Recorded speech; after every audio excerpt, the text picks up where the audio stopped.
Hello everyone, welcome to this amazing platform of our channel Pariksha for competitive examinations and MCQs. तो आपका BSSC JE का electrical branch का जो examination है first shift का, यानी कि 24 मार्च जो आपका शिफ्ट 1 में हुआ वो खत्म हो चुका है। तो यहाँ पर हम फटाफट से देखते हैं आपके क्या कुछ क्वेश्चंस पूछे गए हैं, क्या चीज़ें हैं, और इसके अलावा आपका मतलब यहाँ पे जो क्वेश्चंस थे वो कहाँ से आ रहे हैं, आपके मेन टेक्निकल जो टॉपिक हैं वो आपको क्या क्या रिवाइज करके जाने हैं अभी शिफ्ट 2 के लिए। और इसके अलावा आपका जो एक्सपेक्टेड कट ऑफ है वो क्या रह सकता है। इसके अलावा कुछ बच्चों के ना अंदर ना ये चीज़ आ रही है कि हार्डेस्ट शिफ्ट आ गई है हमारी, या फिर ये कैसी शिफ्ट रही ओवरऑल, उसके ऊपर भी हम बात करेंगे क्या क्या फैक्टर्स हैं। और थोड़ा सा नेगेटिव चीज़ों से दूर रहो, अफवाहें उड़ती रहती हैं, ठीक है। डोंट वरी अबाउट इट, उसके बारे में भी हम जो है चीज़ों को देखते हैं, ठीक है।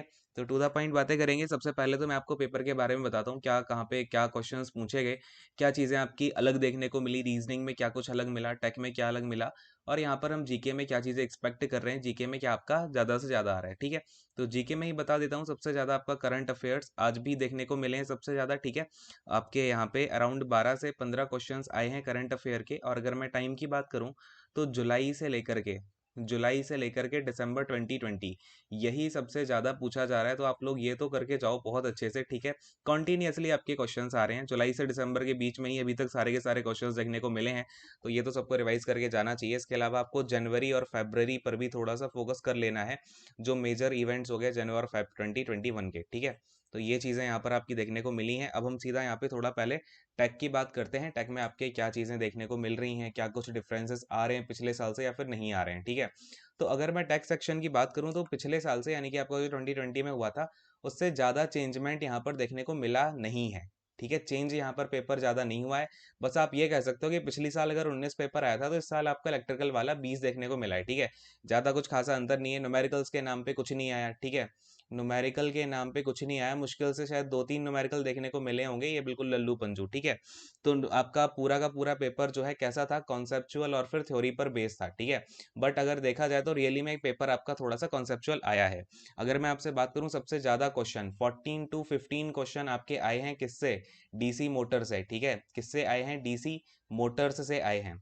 अच्छा, कट ऑफ वाली बात हम बाद में करेंगे, ठीक है। पहले एक बार हम पेपर का पैटर्न तो देख लें, फिर मैं आपसे को बताऊंगा क्या कुछ रीजंस हैं, क्या होती हैं चीजें, ठीक है। तो डीसी मोटर से 14 से 15 क्वेश्चन देखने को मिले हैं।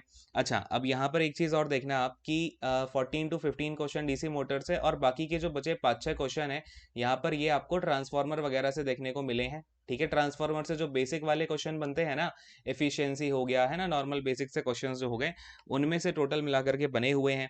तो ओवरऑल आप क्या कह सकते हो कि 20 क्वेश्चंस जो हैं आपके मशीन से देखने को मिले हैं, अराउंड 20 क्वेश्चन आपके मशीन से देखने को मिले हैं, ठीक है। ये चीज़ यहाँ पर आपकी सबसे ज़्यादा रही। फिर अगर हम यहाँ पर बात करें, देखो, फिर अगर हम यहाँ पर बात करें यूटिलाइजेशन एंड एस्टिमेशन कॉस्टिंग की, ठीक है। यूटिलाइजेशन एंड एस्टिमेशन कॉस्टिंग की अगर हम बात करें तो क्वेश्चंस जो है यहाँ से भी आए, लेकिन बेसिक क्वेश्चंस आए, ज़्यादा कुछ खास क्वेश्चन देखने को नहीं मिले।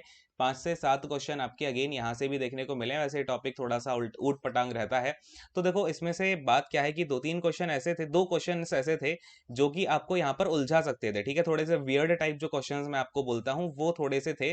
और यहाँ तक कि मशीन में भी 1-2 क्वेश्चन थोड़े वियर्ड टाइप थे, बच्चे समझ नहीं पा रहे थे। तो वो चीज़ है, अगर आप उन क्वेश्चन में उलझोगे तो फिर ये तो सीधी सी बात है कि आप उसमें अपना टाइम लॉस करके आओगे और अपने मार्क्स गवा करके आओगे, क्योंकि उस टाइम में अगर आप थोड़ा सा और कोई क्वेश्चन देख लेते तो हो जाता है ना। बताऊंगा इसमें जो मेन पॉइंट्स है आपको इस पेपर में क्या ध्यान में रखने हैं, थोड़ा सा ये। और देखो यहाँ पे अगर मैं आपसे बात करूँ बेसिक नेटवर्क की, ठीक है। जो बेसिक नेटवर्क है इससे भी क्वेश्चंस देखने को मिले हैं। जो बेसिक लॉज होते हैं ना, अपनी बेसिक थ्योरम्स हो गई, या फिर आपका केवीएल केसीएल हो गया, ठीक है। तो यहाँ से क्वेश्चंस आपके देखने को मिले हैं। फिर अगर मैं आपसे बात करूँ इंस्ट्रूमेंटेशन की, ठीक है, इंस्ट्रूमेंटेशन की अगर मैं आपसे बात करने लग जाऊं, इंस्ट्रूमेंटेशन, तो इंस्ट्रूमेंटेशन से भी आपके जो है 5 से 6 क्वेश्चंस देखने को मिले हैं। और अगेन इंस्ट्रूमेंटेशन से भी कुछ खासे क्वेश्चंस नहीं आए, बेसिक टाइप क्वेश्चन यहाँ भी देखने को मिले हैं। चाहे फिर आपका यहाँ पे पावर सिस्टम हो जाए, ये सब के सब यहाँ से पूरी की पूरी आपको थ्योरेटिकल चीज़ें जो है, यानी कि जो थ्योरम्स हैं या फिर आपके जो कॉन्सेप्चुअल चीज़ें हैं वही देखने को मिली हैं। और पावर सिस्टम से आपका पावर प्लांट हो गया और जनरेशन हो गया, ठीक है। पावर जनरेशन से भी क्वेश्चंस देखने को मिले हैं। और अगर मैं पूरी बात करूं तो यहाँ से आपके 7 से 8 क्वेश्चन आए हैं, ठीक है। तो ओवरऑल अगर आप देखोगे तो अराउंड 50 क्वेश्चंस आपके बस इतने में ही सिमट जाते हैं, बाकी थोड़ा मिसलेनियस और बचता है सेक्शन आपका, जहां से 2 से 3 क्वेश्चन देखने को मिले और यहाँ पर ये आपका पूरा पेपर जो है खत्म हो जाता है, ठीक है। तो ये तो पूरी बेसिक बातें हो गई जो कि आपका टेक्निकल का पोर्शन है। अब मैं आपको एक ओवरऑल रिव्यू देता हूँ। अगर आपने टेक्निकल में 5 से 6 क्वेश्चन टोटल मिलाकर के ऐसे आए थे जो कि थोड़े वियर्ड क्वेश्चंस थे, यानी कि इन पे अगर आप टाइम दोगे, अगर आप इन्हें सोचने समझने बैठोगे तो वहां पर आपका बस टाइम वेस्ट होगा। वो क्वेश्चंस उन्हें आपको छोड़ के आना ही था, ठीक है। तो ऐसे क्वेश्चंस भी थे।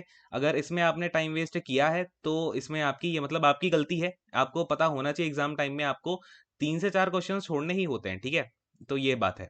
चलिए खैर, इसके बाद में हम एक बार रीजनिंग की बात भी कर लेते हैं। रीजनिंग में जो है थोड़ा सा चेंजमेंट देखने को मिला है। अभी तक क्लॉक कैलेंडर के क्वेश्चंस ज्यादा आ नहीं रहे थे, बट अब जो है आपका क्लॉक एंड कैलेंडर के क्वेश्चंस देखने को मिले हैं। तो क्लॉक एंड कैलेंडर अभी तक अगर रिवाइज नहीं किया है तो अब क्या ही करोगे, शिफ्ट टू तक एक बार देख लो अगर आपने पढ़ रखा है तो।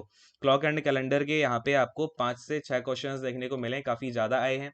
और अगेन अब जो रीजनिंग का लेवल है ना, वो ऐसा कुछ बढ़ता बढ़ता नहीं दिख रहा है, फ्लक्चुएशन नहीं आ रहा है। जैसा आपका सीरीज, अब ये मैं कॉन्टिन्यूसली बता रहा हूँ, इसे बताने में भी शर्म आ रही है भैया, जाके पिछला वाली एनालिसिस देख लो कि सीरीज और कोडिंग डिकोडिंग, अगेन वही बात है कि सेम लेवल चल रहा है आपका कोडिंग डिकोडिंग, ठीक है। और सीरीज, इसमें आपको अगर कोई क्वेश्चन आ रहा है तो वो 1 मिनट में आ जाएगा। 1 मिनट से ज्यादा अगर आपने किसी भी सीरीज में या कोडिंग डिकोडिंग में लगा दिया तो समझ लो आपने वहां पे अपना समय भी वेस्ट किया और आपके नंबर भी चले गए, ठीक है।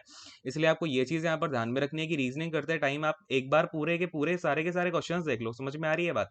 क्या करोगे, रीजनिंग करते टाइम सारे क्वेश्चन से आपको गो थ्रू कर जाना है। उसके बाद में अगर 5 क्वेश्चन छूट भी गए हैं ना, तो वो बाद में टैकल करने हैं, ठीक है। बाद में देखो भैया आ रहा नहीं आ रहा, क्लियर है। चलो खैर, ये सारी की सारी बातें हो गई।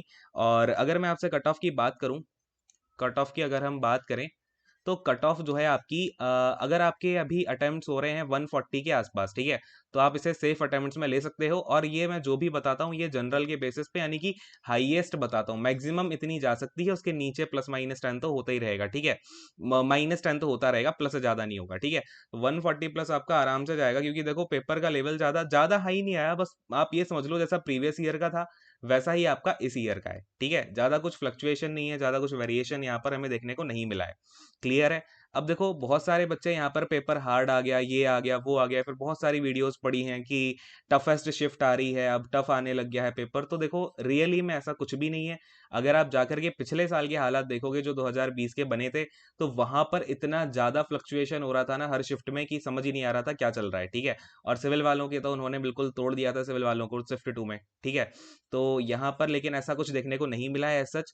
बिल्कुल नॉर्मल लेवल पे ये एग्जाम इनका चल रहा है कि जैसा लेवल आया था पिछले साल वही लेवल इन्होंने इस बार भी रख दिया। थोड़ी सी चीजें ऊपर नीचे करी हैं, और ऊपर नीचे बस ये वियर्ड क्वेश्चंस में किया इन्होंने। जो क्वेश्चन आने वाले थे वो फर्स्ट गो में हो रहे हैं, जो नहीं आ रहे हैं वो नहीं हो रहे हैं, ठीक है। तो वो आपकी गलती है अगर आप उस क्वेश्चन के ऊपर अपने 2-4 मिनट वेस्ट कर रहे हो। वो आपको क्वेश्चन कब करने हैं, एग्जाम के लास्ट में जब आपके पास टाइम बचता है। एक चीज हमेशा ध्यान में रखना, इस वाले पेपर में बंदा जीत के वही जाएगा जिसने सारे के सारे क्वेश्चंस एक बार में गो थ्रू कर लिए हैं, ठीक है। पूरे क्वेश्चंस आपको क्या करने हैं, एक बार में देख जाना है ना। जितने भी क्वेश्चंस है पूरे एक बार में आपको देख के आना है, भाई ये यहाँ से क्वेश्चन आया है, ये मुझे नहीं आ रहा, तो उसे मैं मार्क फॉर रिव्यू या फिर बाद में अटेम्प्ट करूंगा, ठीक है। चलिए खैर, ये सारी की सारी बातें हैं एंड यहीं पर इस सेशन को खैर एंड करूंगा। Thank you so much, god bless you all, take care, bye bye. And PDF वगैरह की जो चीजें होती हैं वो आपको टेलीग्राम पे मिलेंगी। टेलीग्राम का नाम सेम है, Panacea for competitive examination, search करना मिल जाएगा आपको, ठीक है। So thank you so much.